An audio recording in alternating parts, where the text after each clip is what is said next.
In the meantime, there's the Joe Biden story. This is really a tough one. The loss of a son is as traumatic as it gets, and clearly the vice president is dealing with this. And there was a phone call to the DNC yesterday that was supposed to be, I don't know whether it was supposed to be private or not. There's different reports out there about it. But it was supposed to be about the Iranian nuclear deal, and someone asked him a question about running, and it got public. And clearly he is emotionally torn on what to do. I think we can all come to the conclusion that Joe Biden believes that he can run the country. And I believe he can run the country. I believe there's a number of people that could run the country and function as the president of the United States and be very effective at it. No one can argue with Joe Biden's experience, his dedication of his life to public service, and the commitment that he has made over the years to this profession of public service. 8 years as vice president, 30 years on Senate Foreign Relations, and everything he's done before that. I mean, it's just a lifelong achievement. But you have to be emotionally equipped, ready to go. And apparently, in this conversation, this is what Biden said. He's not there yet.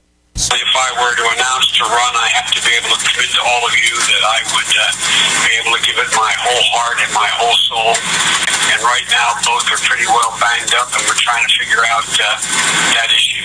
That's the truth of the matter. And but believe me, I'm giving this a lot of thought and dealing internally in the family about how we do this. Tough decision. That phone call was to the DNC, and there were numerous people that were listening. John Nichols, Washington correspondent of The Nation magazine, joins us today. John, good to have you with us. It's great to be with you, Ed, as always. I mean, that was the real Joe Biden. That was the unvarnished situation right there coming out. This is a real tough decision. If I was a betting man, I'd say that he isn't going to run based on that. But clearly, this is weighing heavy on his heart and his mind, and certainly with his family. What's your take on that soundbite and what Biden is thinking right now from what you know? Sure. I think that is the Joe Biden that I have experienced in many years of covering him. He's actually one of the more frank and open people in politics. And I have known a lot of people that are pretty open, so it's not that this is unheard of. But Biden usually tells you where he's at. And I think that's part of how it works for him.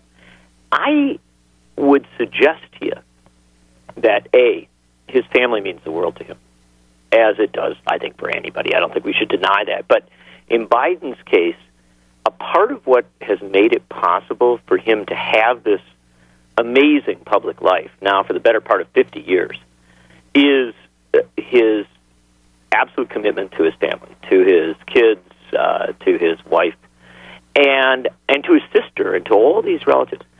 From what I understand, he's been gathering them together, as well as his extended family and people who've been close to him for many, many years. And they are literally sitting around, or they have sat around, and talked a lot about this precise thing. Can they pivot out of what for them is one of the most devastating moments, and they've had too many devastating moments in that family, into a very public candidacy? And I don't think we can begin to guess where that's going to turn out, because Joe Biden has wrestled with these issues before. Remember, when he was elected to the U.S. Senate back in 1972, he suffered a horrible loss. His wife killed, his son's horribly injured in an accident. And he was ready to not join the Senate. He was ready not to do it. Some older senators talked him into it, literally said, don't quit. Join the Senate. We'll back you up for this time. You can go home to your kids every night. We'll make this work. And they did. They made it work, and his Senate career extends from that moment. So this is a guy who does know that you could come out of terrible trauma and not just survive, but do what I think he believes to be great things. Well, I don't think there's any doubt he could run the. Yeah, there's no doubt that he could run the country. Okay, I think Hillary could run the country. I know Bernie Sanders could run the country. It's a question of who we want to have run the country. I'm sure Trump could in a different way too. In a very different way. I think there are some Republicans over there that certainly could not run the country and couldn't get the job done. That's right. But I'm not. I do not believe for a moment that any type of uphill battle that Hillary Clinton is facing is weighing into this decision for Biden at all. The email scandal, Benghazi, whatever you want to throw out there about the Clintons. I think this is a Joe decision, and I think that he's won twice on a national ticket. He's certainly a tested, and I think a candidate that Democrats have confidence in. They haven't been burned by Joe Biden, and he is kind of sometimes a shoot from the hip guy. The press conference in which he told Obama this is a big effing deal. Yeah. I mean, love that. People did love it. They did love it. It was a very genuine moment. And, if I can just add, Ed, here, at that precise thing, this is an important part of this as regards Biden. His kind of outspoken nature, his willingness to go beyond the lines, his frequent, this thing that some of the right criticizes him for saying things that are, not perfectly precise or, not exactly what you should say in every moment. Aren't we learning from the Trump experience that America kind of likes some of that, or at least a portion of it? Oh, there's no doubt. Yeah. There's absolutely no doubt. So Biden, in a sense, what some of our sillier right-wing friends condemn or criticize about Biden might actually be one of his strengths in this moment.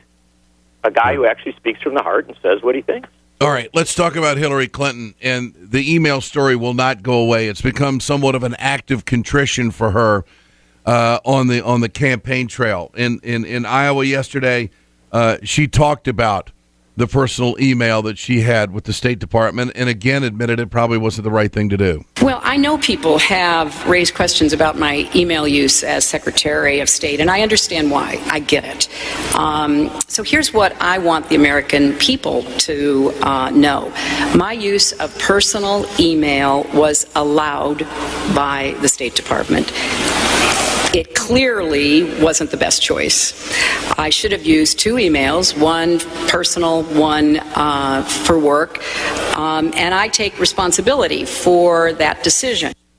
What is taking responsibility? That's the big question. She goes on to talk about transparency. And I want to be as transparent as possible, which is why I turned over 55,000 pages, why I've turned over my server, why I've agreed to, in fact, been asking to, and have finally gotten a date to testify before a congressional committee in October. And I'm confident that this process will prove that I never sent nor received any email that was marked classified. But she is being investigated by the Federal Bureau of Investigation. And there are reports out there by McClatchy News Service that some of these emails are classified.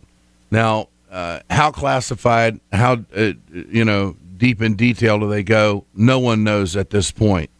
But clearly, we're going to find out more than what we know right now. How is she playing this, John? Your thoughts? Precisely wrong. I want to strongly say precisely wrong. That first answer that you played there, it sounded so defensive, so almost tortured. I had permission to do this. I didn't, come on. If she believes, and I think she does, that she followed the rules, she did her best job, then she ought to say that. She ought to just say, look, we're in a new age of communications. There's all sorts of new ways that we communicate through our phones, through, all sorts of devices that we didn't even have 20, 25 years ago in the way that we communicate now. When I took this job, I talked to people at the State Department about ways to communicate. We set up systems to communicate. I used them. I always followed the rules. I was try to be very precise about it. I'm glad to talk about it to the committee, but come on, people. This is, I talked to them. I did what they said was the right way to do it. And, at some point, you go to and do your job. You don't fret about, all these devices and things. And I would close off, frankly, by saying, look, and I had the Secret Service with me every day. And so they watch to make sure that you're doing the right thing, not to police you, but to make sure you're safe, to make sure you're not endangering yourself or others. And so I think if she would say it like that in a very, not exasperated, but strong way, it would be so much better. The apology tour, in my opinion, doesn't work. Yeah. Well, the politics of this now, we're not really sure if this is going to peel away anybody. She still leads by a sizable margin, I think 18% on a national level. She is struggling in New Hampshire. Bernie Sanders, in a number of polls, is leading her there, and closing in Iowa. Who knows what a Biden announcement would do? Personally, I don't think that anybody supporting Bernie Sanders would peel off and go to Joe Biden. There are the same differences between Biden and the same differences between Sanders and Clinton as there are between Biden and Sanders. I mean, when you talk about breaking up the banks, when you're talking about a taxation system that's going to hold corporations accountable, when you talk about universal health care, all these things, and Wall Street accountability, I really think that there is a real difference still, and I think Biden would be far more like Clinton than like Sanders, and I think it would peel away. And if Biden does decide to go, I think it's a benefit to Sanders' camp. What's your take on it? Well, I think that you just said a lot of important stuff here. First off, let's begin with that core concept. Hillary Clinton is not in as much trouble as a lot of our, kind of horse race media would tend to suggest. Her poll numbers around the country remain strikingly strong.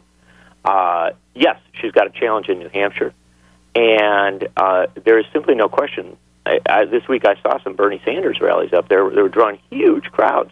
I mean, he is clearly doing something in New Hampshire. He's about to move a lot of people into Iowa, do more work there. And I think there's something real about this Sanders candidacy that cannot be denied. By the same token, Clinton still has a dramatic lead, and especially in some of that next tier of contests. So, to my mind, this notion that, Hillary Clinton's in crisis, bad way to begin. Let's instead look at the fact that it's actually rather early in this race. We haven't even had a debate yet. I think that when the debates begin, there is a reality that Bernie Sanders is going to do very, very well in those debates. People are going to be impressed by him. Hillary Clinton is going to have to rise to her best. I think she has that ability in her. You'll see a little bit of traction from Martin O'Malley because he's finally going to get some attention.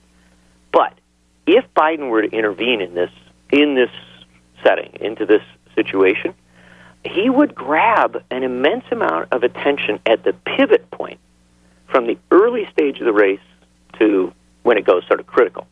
Mm-hmm. And that attention that he grabs, I would suggest, would be particularly significant for Hillary Clinton. Whether she loses support to him, that remains to be seen.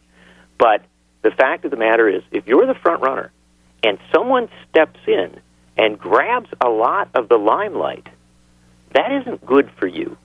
That's not what you want to have happen at the point when casual folks are starting to focus on the race. Yeah. So I do think that Biden is, not because Hillary Clinton's necessarily weak, but just because of the timing. If Biden comes in, that is a real challenge for her, I believe. All right. John Nichols, tell me about Bob Fest. I'm going to be there, I think it's on the third Saturday in Wisconsin. You're going to love it, brother. Third Saturday in September in Wisconsin. Bob Fest, I've been invited. So I get to get up and say whatever I want. That could be kind of dangerous, but whatever. I'm looking forward to it. You're going to have the time of your life, brother. It's, Jim Hightower, the Texas populist, will be there. Mark Dimenstein, the head of the Postal Workers Union. Congressman Mark Pocan, a frequent guest on your shows. Sure.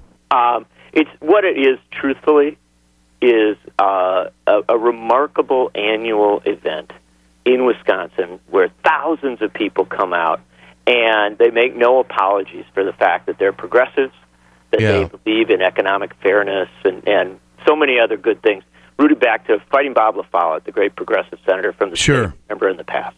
Well, I'm looking forward to it. And if they give me the microphone, I don't know what we might end the next day or the next evening or something. Who knows? But I'm looking forward to it. Well, let me just tell you one last thing here, if I can. Jesse Jackson spoke at it a couple of years ago. Yeah. He got so excited, I thought for a moment he was going to do a stage dive into the crowd. There you go. So maybe you'll do that. All right. John Nichols, Washington correspondent of The Nation magazine, with us here on Ed Schultz News and Commentary.